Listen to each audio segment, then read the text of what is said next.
mulai, akan kami bacakan susunan acara yang nanti akan berlangsung. Yang pertama doa, kemudian nanti akan dilanjutkan dengan menyanyikan lagu Bangsa Indonesia Raya. Kemudian nanti narasumber pada kesempatan pagi hari ini Bapak Haji Muhammad Tahrir SEMM. Selamat pagi Pak Tahrir. Selamat pagi Pak Eko dan Iya. pemirsa Nanti kita akan sekalian. membahas tentang persiapan pemberangkatan haji tahun 2025.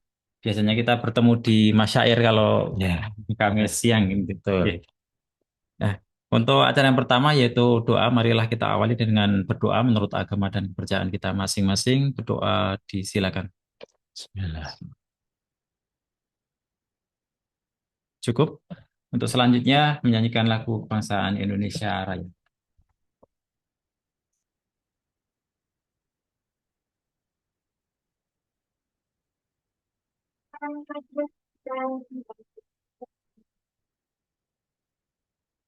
Salam alaikum warahmatullahi.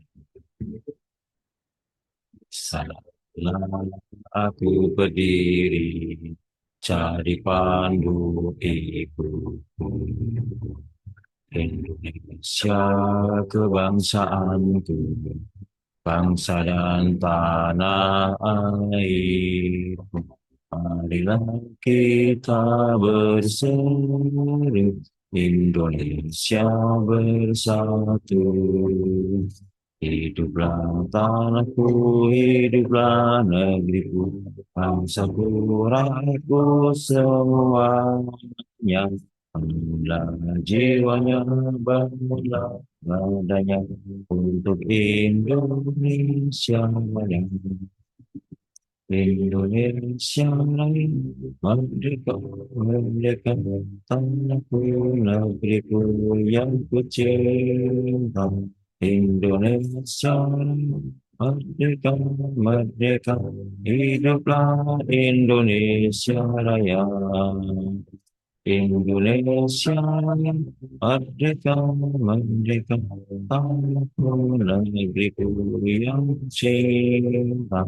Indonesia merdeka, merdeka, hiduplah Indonesia Raya.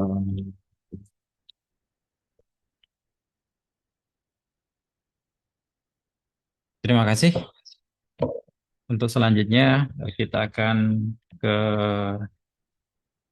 inti kegiatan atau inti acara siaran Sapa Pagi, yaitu kita akan membahas tentang persiapan pemberangkatan jemaah haji tahun 2025.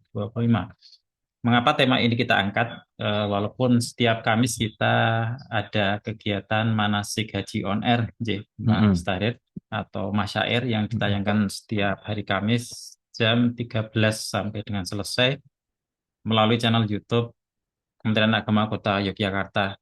Kegiatan tersebut rutin dan mayoritas diikuti oleh jemaah haji yang Ya, kan sudah mendaftar atau betul. mungkin masuk daftar antrian untuk tahun-tahun ini. Nah, ini untuk tema ini kita tujukan kepada seluruh ASN. Kenapa? Karena terkadang jamaah haji atau masyarakat itu menganggap ASN Kementerian Agama itu tahu tentang haji gitu. Ya, Jadi kita berharap bahwa nanti ASN Kementerian Agama itu juga menjadi bagian yang ikut memberikan sosialisasi ataupun informasi tentang haji kepada masyarakat sehingga masyarakat tidak bingung atau yang mendapatkan informasi yang jelas dari ASN Kementerian Agama Kota Yogyakarta. Kira-kira seperti itu, Mas Tahrir, kenapa kita mengangkat tema ini. Baik, untuk selanjutnya kami silakan kepada Haji Muhammad Tahrir SCMM, Kepala Seksi Penyelenggaraan Haji dan Umroh Kantor Kementerian Agama Kota Yogyakarta. Monggo. Assalamualaikum warahmatullahi wabarakatuh. Waalaikumsalam.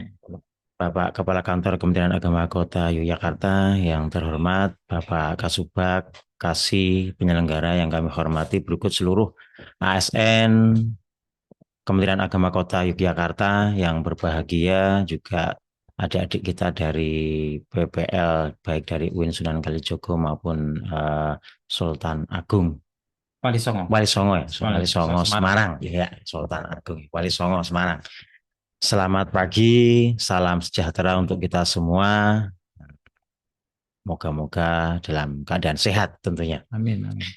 Sebagaimana tadi sudah disampaikan oleh Mas Eko, ya betul. Jadi memang haji pada masa sekarang ini sedang berproses.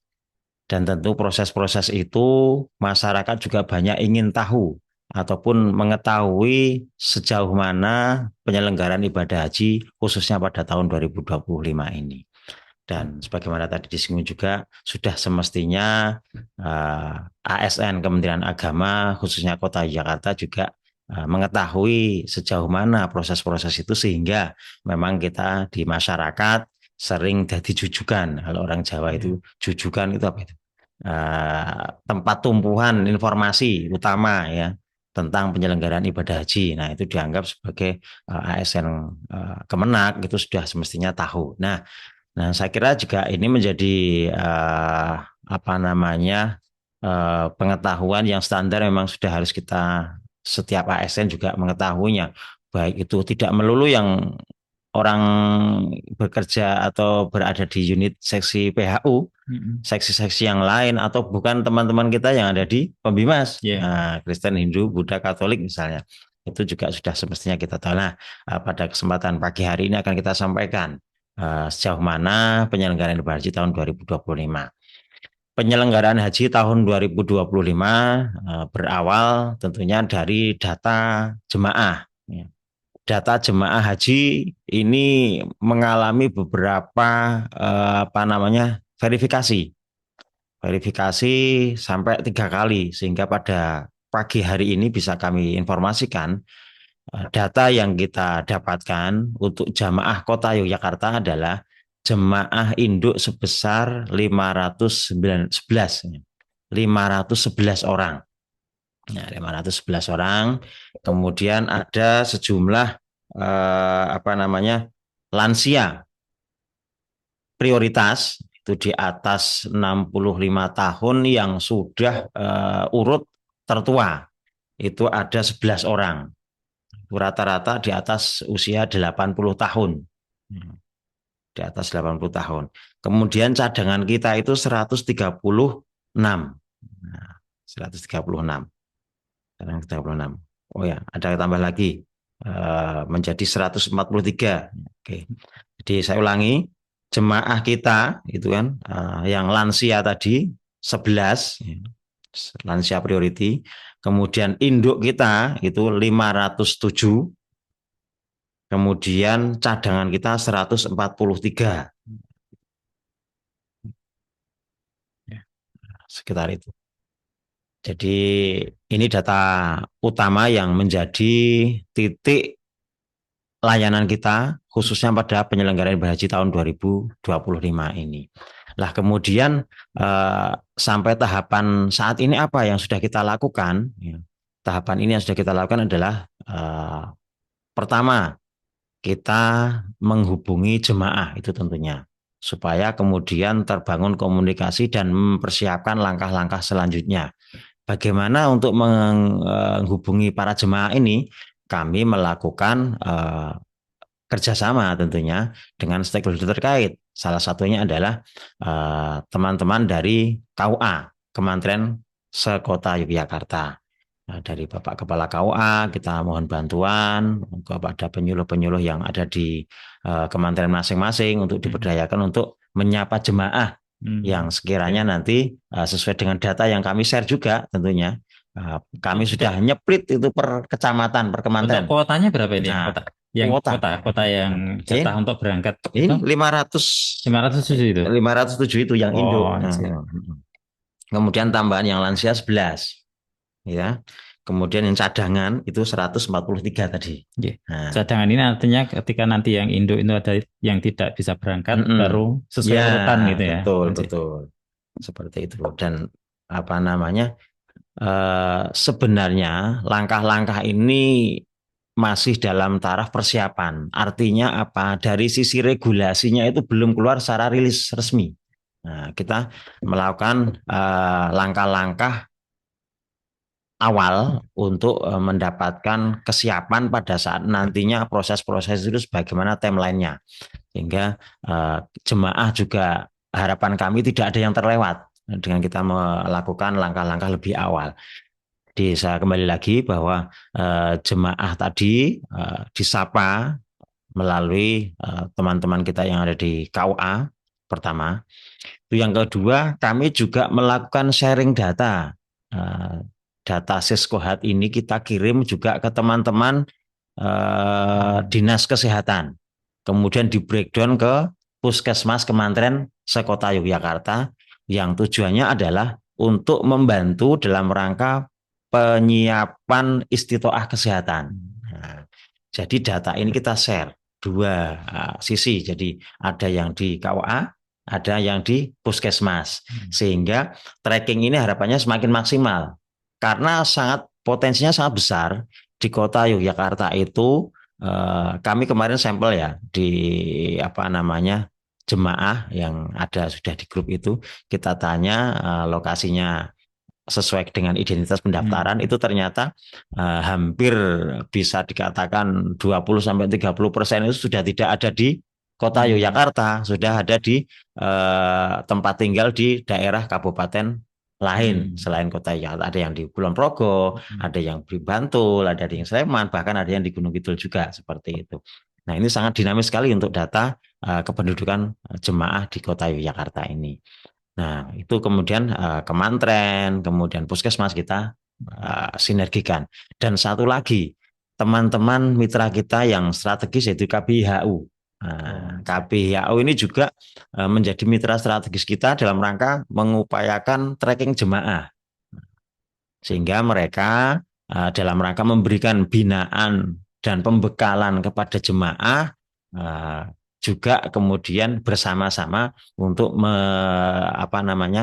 mendapatkan di mana keberadaan jemaah itu kemudian dilakukan kerjasama supaya tentunya kan ada opsi yang memang kita dorong dari sisi regulasi karena memang KBIHU itu sudah menjadi kemitraan Kementerian Agama dalam hal pemerintah untuk pembinaan jemaah, kemudian penyiapan materi jemaah itu sudah menjadi mitra secara regulasi sehingga kita dorong memang jemaah kalau bisa silahkan untuk mengikuti KBH yang ada seperti itu.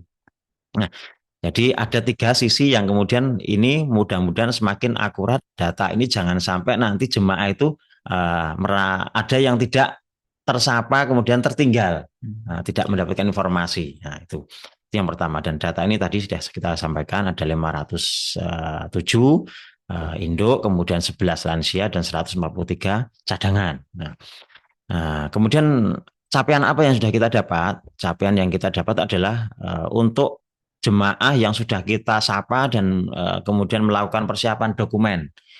Dokumen itu berupa yang pertama adalah pengajuan paspor. Pengajuan paspor ini alhamdulillah sudah mencapai angka 380-an orang. Ada 380-an orang, masih progres ini karena memang di sisi layanan kantor imigrasi itu juga di sana juga banyak ya, jadi ngantri. Tidak serta-merta kita mengajukan sekarang kemudian bisa rekam input data kemudian hari ini juga tidak bisa, harus melakukan pengajuan antrian. Nah, kalau mereka teman-teman kita yang ada di kantor imigrasi menggunakan namanya M-Paspor. Jadi jemaah kami dorong untuk melakukan pengajuan pempasporan ini secara mandiri. Nah, secara mandiri dengan melakukan unduh aplikasi M-Paspor di Play Store, kemudian mengisi data-data di situ dan kemudian memilih hari yang akan diajukan untuk melakukan penginputan data paspor tersebut. Nah, itu nanti kemudian pada saatnya yang sudah dipilih tadi nanti terlayani sebagaimana yang terjadwal di situ. Nah, paspor-paspor ini setelah selesai kemudian kami harapkan untuk segera dikumpulkan di Kemenak Kota Jakarta. Dan mekanisme ini adalah sudah jalan, alhamdulillah tadi kita sampaikan sekitar 380, masih progres karena ada penjadwalan jemaah yang sampai hari ini juga belum mendapatkan waktu untuk penginput data paspor tadi. Masih progres. Kemudian setelah hasil dokumen paspor ini kemudian langkah selanjutnya apa? Yaitu adalah melakukan input data biovisa. Biovisa Arab Saudi karena jemaah saat akan berangkat ibadah haji membutuhkan dokumen perjalanan yang kedua setelah paspor apa? Visa. Nah, visa perjalanan haji. Nah, ini juga sama dengan melakukan input data namanya aplikasi biovisa. Jadi semuanya sudah berbasis digital lah istilahnya seperti itu. Pre-order, input data, kemudian kalau ibaratnya kita itu kalau dulu daftar CPNS gitu ya, itu kita ngupload data, kemudian nanti pada saat uh, verifikasi faktual itu kemudian dicocokkan data-data yang sudah kita input itu dengan pada saat kita datang lah sama. Nanti pada saat M-Paspor juga demikian, input data di situ kemudian pada saat penginputan data langsung faktual ditanya itu nanti kira-kira kalau jawabannya itu sama, data dukungnya sama, itulah berarti memang untuk memastikan orang itu benar yang mengajukan itu. Dan di biovisa juga sama, biovisa nanti yang di scan adalah paspornya. Paspor di scan, kemudian langsung keluar identitasnya tanpa kita mengisi kalau itu karena scanning dari paspor yang ada. Itu data-datanya nanti dari paspor ini langsung ngelink ke biovisa. Nah itu tinggal nanti mencocokkan dengan metrik apa namanya sidik jari, kemudian bentuk muka dan sebagainya seperti itu. Nah kalau itu sudah selesai, nah, ini tinggal nanti jemaah itu tahap berikutnya adalah melakukan siap-siap untuk melakukan pemeriksaan kesehatan. Nah, karena istitoah kesehatan menjadi faktor utama kelancaran persiapan penyelenggaraan ibadah haji. Jadi ada dokumen, ada pemeriksaan kesehatan. Dokumen ada dua, paspor dan visa. Kemudian pemeriksaan kesehatan atau untuk mendapatkan istitoah kesehatan melakukan rikas kesehatan yang ini tadi sudah menjadi domain teman-teman kita yang ada di puskesmas atau dinas kesehatan setempat. Yang datanya sudah kita share juga sehingga mereka teman-teman kita juga yang ada di puskesmas kemudian menghubungi jemaah-jemaah ini di wilayah mereka kerja mereka masing-masing kemudian dihubungi, dimasukkan dalam grup web di puskesmas kementerian masing-masing dan kemudian sama penjadwalan juga antrian lagi. Nah, antrian untuk melakukan pemeriksaan karena tidak serta-merta semua jemaah haji bisa dilayani pada saat itu karena puskesmas juga melayani layanan kesehatan masyarakat pada umumnya sehingga ya berbagilah seperti itu. Jadi semua ini sekarang melakukan dengan antri, dengan tertib dan difasilitasi dengan antrian digital sekarang semuanya seperti itu. Di puskesmas juga melakukan hal yang sama dengan aplikasi yang masih sederhana dengan Bitly gitu kan. Mengantri, diisi data-datanya, kemudian harinya apa nanti ditentukan. Untuk puskesmasnya itu sesuai domisili ataukah? Iya, sesuai domisili jemaah gitu ya. Ya, karena data jemaah ini adalah data induk itu adalah data sesuai pada saat jemaah itu mendaftar. Nah, kemudian pasti data itu sesuai dengan lokasinya sehingga puskesmas itu menjadi wilayah kerjanya. Oh misalnya saya di Mergangsan, namun saya sudah pindah di Umbularjo misalnya, tetap data saya itu masih di Mergangsan. Nah, kemudian toh misalnya pengen yang di Umbularjo harus konfirmasi dulu. Nah, karena data kita masih di data di Mergangsan. Jadi untuk melakukan komunikasi, namun sebaiknya tetap sesuai dengan domisili dulu supaya untuk memudahkan layanan seperti itu. Nah, setelah proses-proses ini dan ini masih berlangsung ini, dokumen maupun pemeriksaan kesehatan masih berlangsung nih bersama simultan bareng-bareng ini. Nah, kemudian nanti Pak ini karena masih pada tahap persiapan karena kerannya secara regulasi belum dibuka sehingga seluruh aspek digitalisasi tadi data-data itu nanti akan dibuka sesuai dengan pada saat kepres atau perpres itu diterbitkan untuk menentukan pelunasannya kapan, biayanya kapan, kemudian waktu pelaksanaannya kapan itu nanti mendasari regulasi yang ada. Namun dari sisi persiapan aplikasi sudah kita siapkan dari teman-teman maintenance aplikasi, baik dari kesehatan maupun haji sendiri, itu sama-sama sudah mempersiapkan sehingga pada saat nanti keran itu dibuka secara regulasi itu sudah langsung jalan. Sehingga jemaah-jemaah tadi yang sudah rikas itu sudah banyak, bahkan hampir 80% ini sudah rikas semua. Nah, kemudian melakukan rikas, datanya sudah didapatkan, tinggal diinput nanti. Setelah diinput ini akan keluar istitoah atau tidaknya. Lah itu nanti nunggu Sisko Hatkesnya open. Kalau dari teman-teman kesehatan itu Sisko Hatkes namanya. Itu nanti open, kemudian setelah diinput secara numerik angka-angka indikator ke mediknya itu nanti akan keluar secara otomatis. Oh, misalnya tahrir ini tidak istitoah. Oh, tahrir ini istitoah. Nah, setelah istitoah ini pun ngeling langsung ke pihak perbankan, langsung ngeling ke pihak perbankan sehingga dari BPKH, Badan Pengelola Keuangan Haji, yang rekeningnya di situ itu juga mulai open atas nama yang bersangkutan. Kemudian bisa nanti kemudian langsung melakukan pelunasan. Nah, ini tentunya semuanya itu menunggu diangkat bendera startnya dan saling terkait. Nah, seperti itu.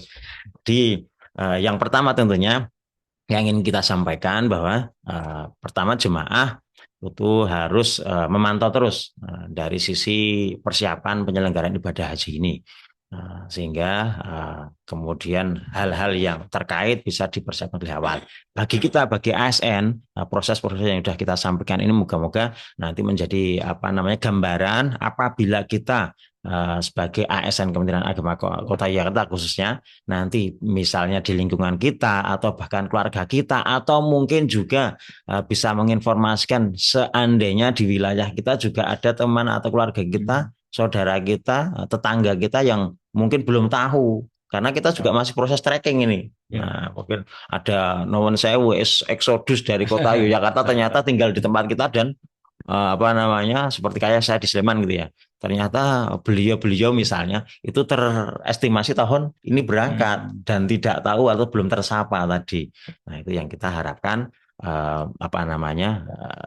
nilai pentingnya informasi ini kita sampaikan juga kepada. Dan itu bernilai ibadah karena kita membantu orang lain dalam melaksanakan ibadah ibadah haji gitu ya. Betul sekali karena seluruh rangkaian ibadah itu menjadi ibadah. Dan kemudian tahapan-tahapan yang kita lalui itu ataupun siapa yang memberikan wahana kemudian kita bisa beribadah siapapun itu juga menjadi nilai ibadah juga tadi. Nah, seperti itu Pak. Juga kami tambahkan jadi sekali lagi bahwa jemaah itu dalam perjalanan ibadah haji ini tentunya kan membutuhkan persiapan tadi. Persiapan fisik mental, kemudian materi baik itu materi yang sifatnya ilmu ataupun materi yang sifatnya materi aktual berupa uang misalnya atau harta yang memang istitoah itu dalam arti luas salah satunya adalah harta yang harus disiapkan oleh para jemaah karena kita akan melakukan perjalanan cukup lama gitu. Kemudian persiapan yang lain tentunya adalah kesehatan secara fisik. Ya. Kesehatan kita harus optimal. Ya. Jadi ilmu, kemudian material, kemudian juga yang satu adalah fisik. Nah, yang tidak kalah pentingnya adalah psikis. Nah, kita berangkat sudah punya materi, sudah punya uang, tapi psikis kita tidak berani. Nah, di depan misalnya ada api, kita harus melompat, sudah diberi baju anti api, ya. Sudah punya kecukupan ilmu, tahu, sudah diberitahu teorinya, namun tidak punya keberanian, tetap tidak berani. Banyak loh seperti itu. Kita sudah harus kemana-kemana. Isi panggilan beranian. Abraham. Tekad ini menjadi penting. Nah, insya Allah tekad ini nanti akan semakin kuat apabila ilmu yang kita dapatkan, teori yang kita dapatkan juga kita kuasai betul. Nah, kita sudah mendapatkan pengetahuan tentang Arab Saudi misalnya, adat istiadat Arab Saudi, kemudian ketentuan ibadah, syarat rukunnya haji misalnya sudah tahu, sudah mendapatkan pelajaran, duitnya sudah dapat, sudah siap untuk melakukan pelunasan, untuk yang memberi uang saku anak-anak kita yang mungkin masih tinggal di rumah atau keluarga kita juga sudah ada. Dan kemudian alhamdulillah sehatnya juga sudah dalam kondisi fisik yang terbaik karena memang kita ibadah yang sifatnya hampir 90% fisik itu semua dalam kondisi prima. Insya Allah itulah kemudian capaian kemabruran itu akan semakin potensinya lebih tinggi daripada hal-hal yang faktor-faktor itu tidak terpenuhi salah satu atau bahkan banyak yang tidak terpenuhi. Gitu Pak Eko. Sambil silakan kalau ada pertanyaan bisa menuliskan di kolom chat, nanti akan kita bacakan. Apakah sudah ada? Oke. Baik, sambil menunggu kalau ada pertanyaan tadi ada beberapa hal yang mungkin bagi awam itu terdengar masih asing ya, seperti istitoah. Istitoah itu kemampuan atau apa ya, seorang itu layak atau tidak gitu ya Mas Tarir. Jadi kemudian ada rikes itu pemeriksaan kesehatan. Jadi dalam tahapan yang sekarang itu lulus kesehatan dulu baru pelunasan ya. Betul. Kalau dulu itu sepertinya agak berbeda. Ini bisa dijelaskan mungkin. Ya, baik Pak Eko. Jadi dulu memang tahun 2023 terutama sebagai analogi contoh itu tahun 2023 itu adalah akumulasi jemaah yang tertunda di tahun 2022 yang lansia. Nah, karena tahun 2022 diberangkatkan hanya 105.000 secara nasional ya, atau kurang dari 50%. Dan itu diutamakan atau diwajibkan bahkan di bawah 65 tahun. Sehingga praktis yang 65 ke atas itu tertunda dan mau tidak mau harus diberangkatkan di tahun 2023. Nah, ini kalau sudah lunas mereka sudah melunasi ini pada tahun 2019 bahkan 2020 karena 2020 itu kan tunda karena COVID ya, dan 2021 2 tahun ya tertunda COVID. Dan ini memang karena force majeure ya, karena kejadian alam yang luar biasa sehingga mau tidak mau demi menjaga hifdzun nafas, kesehatan jiwa manusia umat itu, maka kemudian pemerintah Arab Saudi dan Indonesia sepakat tidak melakukan pemberangkatan ibadah haji. Nah, sehingga berakumulasi tertunda 2 tahun terakhir, yaitu kemudian diberangkatkan 2020 dan 2023. Otomatis yang berangkat di 2022 itu sudah lunas di tahun 2020. Nah, dan 2021 juga. Nah, tahun 2023 otomatis yang tidak diberangkatkan karena terseleksi filter di atas 65 tahun tadi juga sama. Akhirnya mundur lagi sampai 2023. Dan ini mereka sudah lunas di tahun 2020 dan 2021. Nah, bagaimana kalau seperti itu? Apakah dilakukan pemeriksaan kesehatan lagi? Ya tetap dilakukan pemeriksaan kesehatan, namun sudah lunas. Nah, jadi pemeriksaan kesehatan ya tanda kutip ya sebagai warning saja kalau kita mengambil positif bahwa kita terdeteksi seperti ini, sebenarnya kita harus berjaga-jaga. Kalau kita menolak secara regulasi sudah tidak mungkin karena masyarakat sudah melakukan pelunasan dan luar biasa ekspektasi untuk berangkatnya itu kan tinggi ya. Jadi mereka sudah tidak bisa kemudian nggak boleh berangkat, nggak bisa seperti itu. Nah, inilah salah satu kenapa dulu dilakukan pelunasan sebelum istitoah. Nah, dan efeknya apa? Efeknya di tahun 2023 itu luar biasa. Jemaah kita yang gugur di Arab Saudi dalam rangka ibadah ini bahkan mencapai angka 800-an orang. Itu luar biasa, tertinggi sepanjang pelaksanaan ibadah haji. Karena memang jemaah yang diterbangkan juga banyak itu. Nah, di tahun 2024, nah kemudian ditata evaluasi setelah pelaksanaan 2023. Kemudian dikuatkan kembali bahwa istitoah dalam arti luas, satu, istitoah karena kemampuan keuangan atau materi sehingga kita bisa melakukan perjalanan ke Arab Saudi untuk beribadah. Nah, kemudian istitoah perjalanan secara keamanan jelas, insya Allah secara global aman kita, tidak terdampak perang di Gaza misalnya. Itu memungkinkan istitoah dari sisi keamanan. Istitoah lagi apa? Penunjang kesehatan. Nah, itu menjadi penting karena ibadah haji itu fisik full. Nah, hampir fisik full tadi sudah kita singgung, hampir 90% itu ibadah fisik. Nah, kalau ibadah fisik seperti ini, kalau kita orangnya non sewu, misalnya stroke separuh itu berangkat ya susah. Nah, itu sudah mungkin itu untuk melakukan aktivitas, sehingga tergantung dengan orang lain dan tidak mungkin. Bahkan misalnya ada yang sudah demensia, sudah dari sisi fikih standar itu lah, misalnya kan tamyiz gitu, paham lor kidul gitu ya, utara selatan paham. Tapi kadang-kadang itu anak ya. Kalau orang tua itu udah mendekati afkir, ibaratnya umur yang sudah lanjut, itu kadang-kadang juga dimensianya tinggi, wes sudah lalen, sudah makan atau belum ya. Bahkan saya tuh di sana malah lagi ngapain nggak tahu. Nah itu potensi-potensi itu kan apa namanya menjadi kajian kenapa istitoah kesehatan menjadi penting, karena keabsahan ibadah itu salah satunya juga kesehatan tadi. Makanya istitoah kesehatan itu juga menjadi faktor utama dan menjadi syarat untuk melakukan pelunasan. Dan ini bagian dari screening untuk kemabruran jemaah. Dan kalau sudah disampaikan seperti itu, sebenarnya kita nyaman-nyaman saja.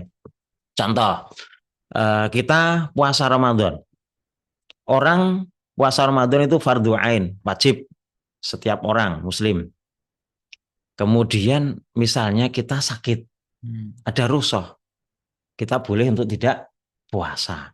Kemudian pada saatnya nanti sehat, di lain bulan puasa bisa untuk melakukan pelunasan dalam artian ganti gitu ya, mengganti kodo puasa di setelah Ramadan yang ditinggalkan beberapa. Itu ada bahkan yang kemudian sudah sakit parah yang tidak bisa diperhitungkan bahwa ini akan sembuh.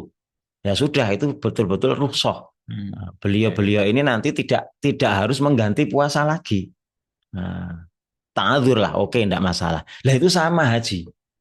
Kalau kita itu sudah dijustifikasi dari dokter misalnya kita tidak wajib berangkat, ya sudah, tidak apa-apa. Berarti kewajiban kita sebenarnya gugur, tidak apa-apa itu. Ya, jadi kemudian jangan memaksa kita sebagai jemaah ngantri 12 tahun, 15 tahun, tapi nggak boleh berangkat. Nah, ini kan apa kita juga perlu untuk menyampaikan ini, maka salah satu dari tahapan persiapan ini kita juga diminta oleh pusat untuk menerbitkan SK, membuat SK dalam artian nanti berperan yang ter-SK-kan di situ memberikan pencerahan bagi para jemaah yang nanti mungkin gagal dari sisi pemeriksaan istitoah kesehatan ini, sehingga tadi misalnya saya udah nunggu sekian lama, udah seperti ini kok tidak boleh berangkat karena kesehatan saya terganggu misalnya. Lah ini nanti kita menjadi tim nanti akan memberikan pencerahan-pencerahan seperti itu dari sisi kajian fikihnya maupun kajian-kajian lain, karena memang unsurnya adalah dinas kesehatan dan Kementerian Agama maupun organisasi kemasyarakatan Islam. Seperti itu Pak Eko. Ya, terima kasih. Ini ada beberapa pertanyaan. Yang pertama, mungkin nanti bisa dijawab secara singkat.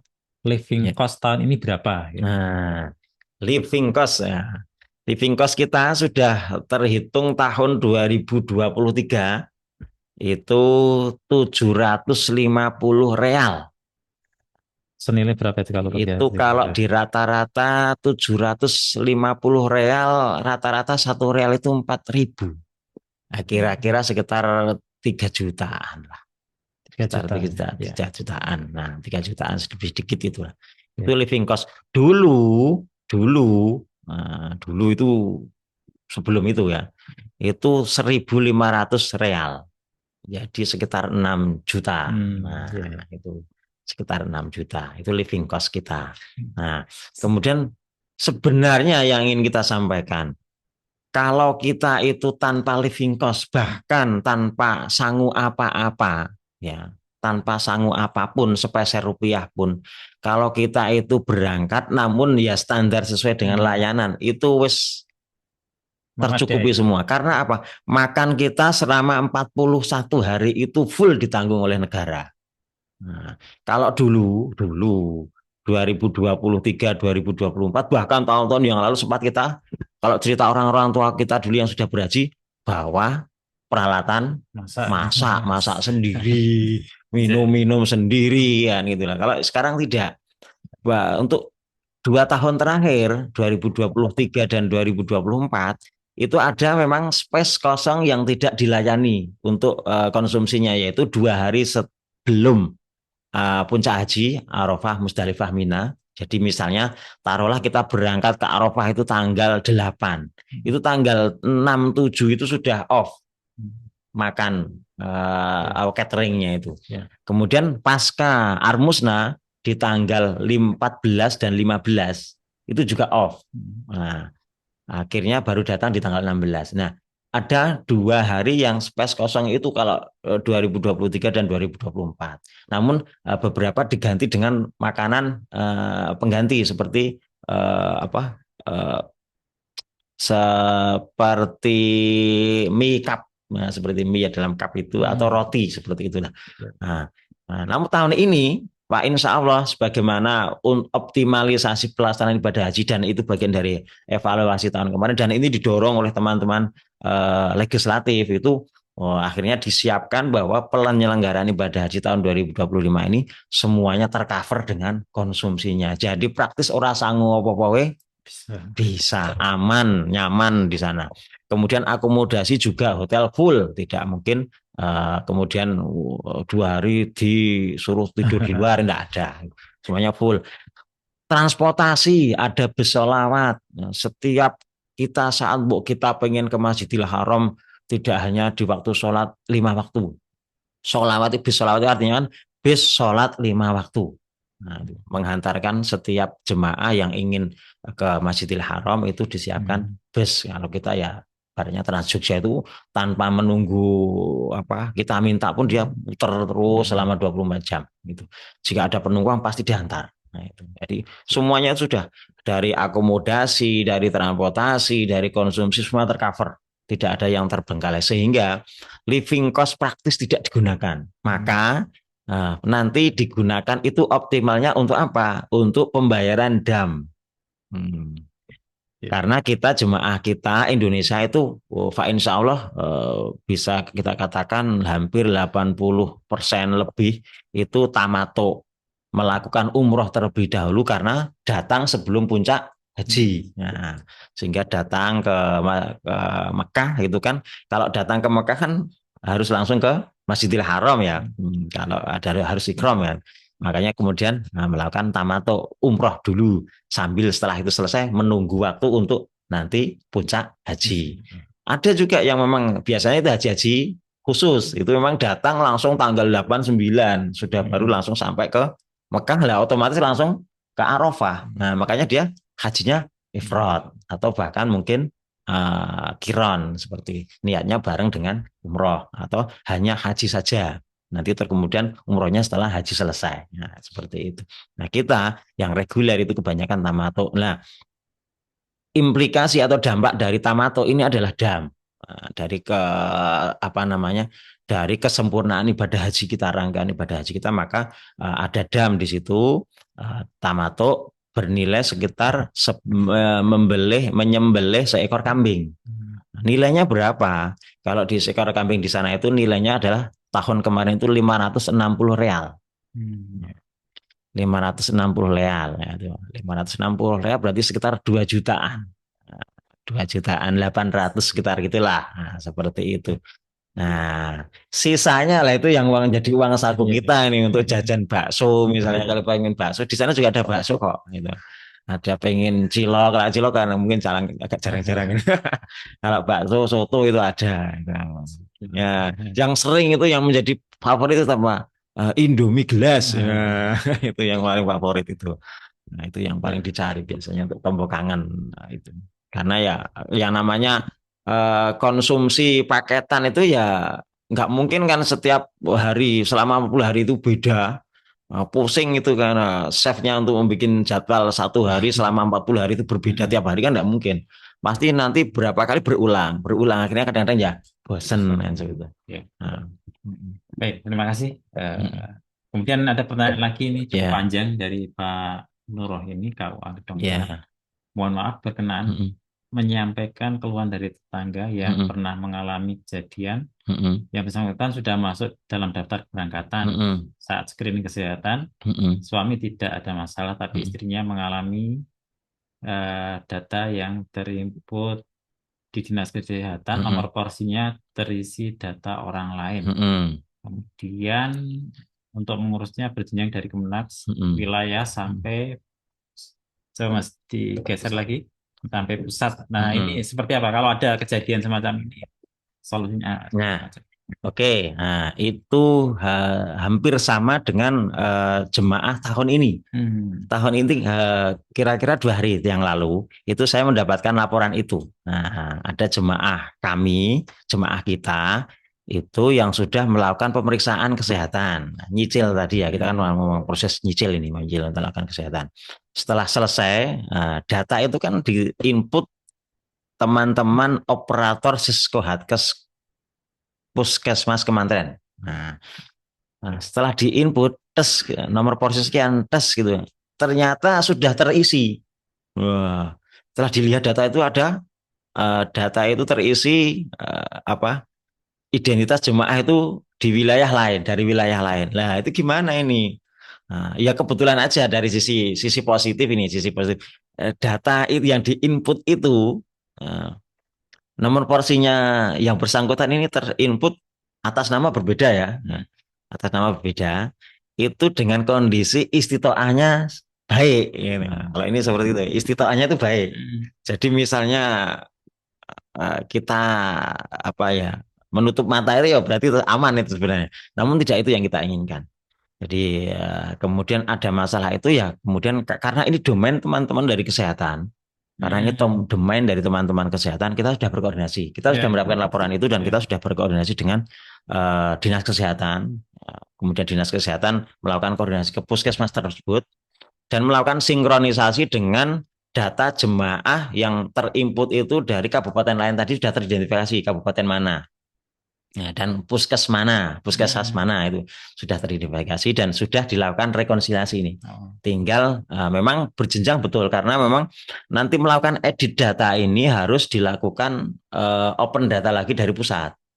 Nah, ini jadi memang kemudian puskes haji pusatnya melakukan apa namanya koreksi atau membuka kembali apa namanya atas data nomor porsi itu untuk dilakukan edit, kemungkinan itu dilakukan edit tadi. Jadi jemaah tidak perlu khawatir khususnya untuk kendala-kendala yang sifatnya teknis selama masih dalam proses persiapan ini. Jadi monggo untuk para jemaah untuk melakukan pemantauan, kita juga sama-sama melakukan pemantauan nanti misalnya ditemukan hal-hal yang kiranya tidak sesuai, bisa kemudian kita deteksi dini dan kemudian kita lakukan cari solusi yang terbaik. Contoh banyak juga seperti paspor dengan identitas hajinya tidak sama.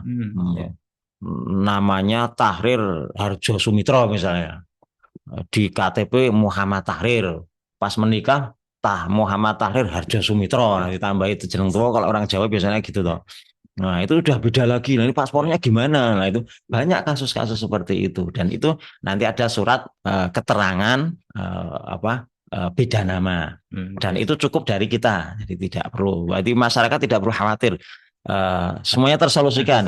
Nah kemarin jemaah itu nanti baik-baik saja. Yang penting seperti itu. Insya Allah nanti juga dari pengalaman yang ada, tidak ada jemaah selama ini kemudian terkendala dengan dokumen yang yang sifatnya tidak tidak sinkron gitu ya. Tidak sinkron atau data yang kemudian berdampak besar itu tidak ada. Jadi semuanya baik-baik saja. Jadi tidak perlu khawatir. Oke, baik, terima kasih karena masih ada beberapa pertanyaan. Yang penting tadi kuncinya ada solusi. Ada solusi. Jamaah juga proaktif untuk memantau dan kalau ada kekeliruan atau apa jangan mepet gitu ya. Seperti ASN itu kadang mengisi SKP itu sering mepet-mepet itu merepotkan. Nah ini juga sentilan maut ini bagi kita semua. Ya, bagi saya sendiri. Sampai tanggal 30 ya Mas ya. Baik, ini ada pertanyaan lagi tentang lebih memantau Siskohat itu ya. Kalau jemaah atau masyarakat ingin tahu kapan sih porsi ini tahun keberangkatannya itu seperti apa? Wah, ini sangat mudah. Jadi ini sudah eranya digital, jadi sangat mudah. Memang, namun dari sisi smart digitalnya juga harus kita kuasai. Nah, Ah, mungkin kadang-kadang kita yang sudah di generasi lama itu apa? Generasi apa? Generasi old ya, bukan tidak kolonial. kolonial, old popul. Nah, kolonial, oke. Jadi generasi kolonial yang lahir-lahir pada zaman Belanda gitu ya, atau zaman-zaman sebelum Orde Baru misalnya. Nah itu memang terkendala seperti itu kadang-kadang. Ya sudah, kita punya putra, kita punya ponakan. Nah, biarlah mereka teman-teman ini, anak-anak kita ini yang kemudian nanti beraktivitas digital. Nah, cukup dengan mendownload di Play Store. Nah, aplikasi namanya Haji Pintar. Aplikasi Haji Aplikasi Pintar, pintar. nanti bisa nanti memasukkan nomor porsinya saja. Di sisi di situ ada informasi jemaah haji. Nah, masuk ke situ, tinggal memasukkan nomor porsinya. Kadang-kadang ya tidak mungkin nomor porsi kita hafalkan ya. Ya kita buka di hasil setoran awal itu. Nanti bukti setoran awal itu ada nomor porsi. Kalau DIY itu nomor porsi uniknya adalah di angka 120. 1, 2. Nah, 120 itu kemudian karena kalau tahun yang berangkat tahun ini tuh 1200 tiga kali 12000. Namun berselang waktu yang sudah lama sampai hari ini karena pendaftarnya banyak itu menjadi 1201 berapa atau dua berapa, sudah angka digitnya nol itu tinggal tinggal satu atau dua, itu tidak tiga lagi karena sudah terpakai nama nomor urut itu. Jadi cukup menginputkan nomor porsi, kemudian nanti akan muncul estimasi keberangkatan kita. Dan yang kedua ingin saya sampaikan, nanti kalau menginput atau ingin mengetahui estimasi itu di saat sebelum proses perhajian ini. Nah, misalnya nih proses perhajian ini nanti mulai aktif di bulan Mei gitu ya. Ya. Bulan Mei keberangkatan kloter pertama tanggal 2 ya.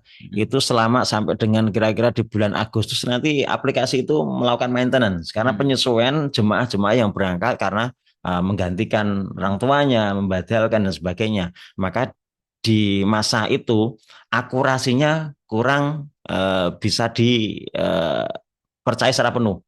Jadi nanti setelah seperti bulan November sampai dengan Maret atau April inilah, itulah posisi-posisi bulan-bulan lagi in-innya untuk bisa dilihat estimasi yang akurat. Kira-kira seperti Oke. itu. Siap, makasih. Ini ada satu pertanyaan lagi yang silakan bisa dijawab dengan singkat ini. Apakah menantu boleh mendampingi mertua yang sudah lanjut usia? Nah, apakah ada kebijakan tentang pendamping? Untuk pendamping ya, pendamping itu tahun 2024 menantu boleh. Tahun 2022 atau tahun-tahun sebelumnya belum boleh. Nah, makanya sering di haji itu disampaikan yang pasti di haji adalah ketidakpastian. Apa itu? Sering regulasinya itu berubah-ubah, bahkan berulang, bahkan kemudian dihilangkan, kemudian muncul lagi, dihilangkan, muncul lagi. Nah, itu tahun-tahun yang lalu itu. Nah, itu dulu tidak boleh, sekarang boleh menantu itu. Nah, jadi namun ini boleh ini masih dengan analogi tahun 2024. Kenapa? Karena 2025 rilis regulasinya belum turun. Kita sampaikan. Rilis regulasinya belum turun sebagaimana nanti untuk saya katakan tadi bendera startnya itu belum dimulai. Itu kita belum melihat secara faktual maupun dari sisi apa ya teks regulasinya. Jadi nanti yang paling clear pada saat regulasi diturunkan. Namun insya Allah sepertinya masih presisi di tahun 2024. Kecuali hanya poin pelunasan saja kayaknya. Ya, terima kasih. Itu tadi pertanyaan dari Pak Supasti KUA Tegalrejo. Saya tambah sedikit sahabatnya. Boleh, namun dengan ketentuan ya sama. Ketentuannya sama. Harus minimal 5 tahun mengantri. Misalnya tahun 2025 ini yang orang tua kita berangkat, saya akan mendampingi, saya harus terdaftar di tahun 2020. 2020. Nah, saya sebagai menantu orang tua saya misalnya, menantu beliau misalnya, saya harus terdaftar di tahun 2020 di bulan April. Nah, itu. Ya, itu tadi ketentuannya ya. Jadi 5 tahun sebelumnya harus sudah terdaftar atau Terdaftar. punya nomor Hmm. porsi untuk berangkat. Statusnya sama dengan anak kandung. Iya. Statusnya dengan Baik, terima kasih. Ini waktunya sudah lebih dari Oh. setengah jam. Jadi kita nanti bayarannya tambah ini. Baik, terima kasih kepada seluruh peserta. Mungkin ada pertanyaan tapi kepada saya itu. Oh. Nampaknya dari KUA Umbul Harjo. Oh. Sebutan yang benar itu jamaah atau jemaah. Ini yang benar atau yang resmi itu jemaah gitu ya. Jemaah. Ya, Jemaah. dari sisi regulasi Jemaah jemaah, haji. Jadi bukan jamaah. bukan jamaah. Tapi Ya. jemaah. Maka dari tadi kita mengatakan kata jemaah gitu. Terima kasih dari Kak Wawung Bolarjo. Mungkin dari Pak Kepala Kantor ada pesan yang ingin disampaikan, Pak Haji Nadib.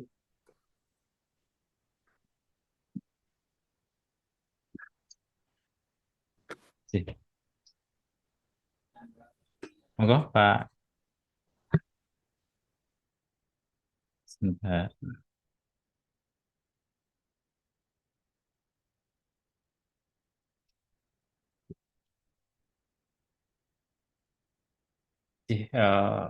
Atau kalau mungkin belum ada nanti di lain kesempatan. Kan di Hotel Gria Sentana Oh, anjir. Baik. acara. Oke, terima kasih Pak Kasih Bimas atas konfirmasinya. Baik, seluruh peserta siaran Sapa Pagi edisi Kamis 22 Januari 2025 yang tadi jumlahnya mencapai 100 orang atau lebih dari 100 orang ya. Kami ucapkan terima kasih. Mudah-mudahan informasi yang diterima pada kesempatan pagi hari ini bisa menjadi bahan ketika ada masyarakat yang ingin bertanya khususnya tentang ibadah haji. Baik, untuk acara selanjutnya yaitu doa yang akan dibacakan oleh Eko Agus Supo SOSI, penyuluh agama Islam KUA Kementerian Keuntumanan. Kami silakan. Terima kasih, Pak Eko. Assalamualaikum warahmatullahi wabarakatuh. Waalaikumsalam warahmatullahi wabarakatuh. Ya, saling-saling kita berdoa. A'udzubillahi minasyaitonirrajim. Bismillahirrahmanirrahim. Alhamdulillahirabbil alamin. Hamdan syakirin, hamdan naimin, hamdan yuwafi ni'amahu wa yukafi'u mazidah. Ya Rabbana lakal hamdu kama yanbaghi li jalali wa adimi sultanik. Allahumma sholli wa sallim ala nabiyyina Muhammadin wa ala alihi wa ashabi ajma'in. Allahumma inna nas'aluka ilman nafi'a wa rizqan thayyiba wa amalan mutaqabbala. Allahumma a'inna ala dzikrika wa syukrika wa husni ibadatik. Rabbi auzi'ni an askura nikmataka allati an'amta alayya wa ala walidayya wa an a'mala sholihan tardahu wa aslihni fi dzurriyyati inni tubtu ilaika wa inni minal muslimin. Rabbi shrah li sadri wa yassir li amri wahlul 'uqdatam min lisani yafqahu qawli. Rabbana atina fid dunya hasanah wa fil akhirati hasanah wa qina adzabannar. Walhamdulillahi rabbil alamin. Terima kasih. Assalamualaikum warahmatullahi wabarakatuh. Waalaikumsalam warahmatullahi wabarakatuh. Terima kasih Pak Eko Agus Supo SOSI, penyuluh agama KUA Gontomanen. Dan kami ucapkan juga terima kasih kepada teman-teman yang sudah membersamai kami di ruang podcast ini, para peranata komputer, ada Mas Hamid, Mas Untung, Mbak Niken, ada juga Mbak Zahara yang mendukung terlaksananya acara pada kesempatan pagi hari ini. Sekali lagi kami ucapkan terima kasih Mas Tarif atas banyak informasinya, semoga bermanfaat bagi masyarakat secara umum. Dan untuk mengakhiri, marilah kita berdoa menurut agama dan kepercayaan kita masing-masing. Berdoa kami, silakan. Cukup dari kami, banyak kesalahan, mohon maaf. Kami akhiri, Assalamualaikum warahmatullahi wabarakatuh. Waalaikumsalam warahmatullahi wabarakatuh. Terima kasih.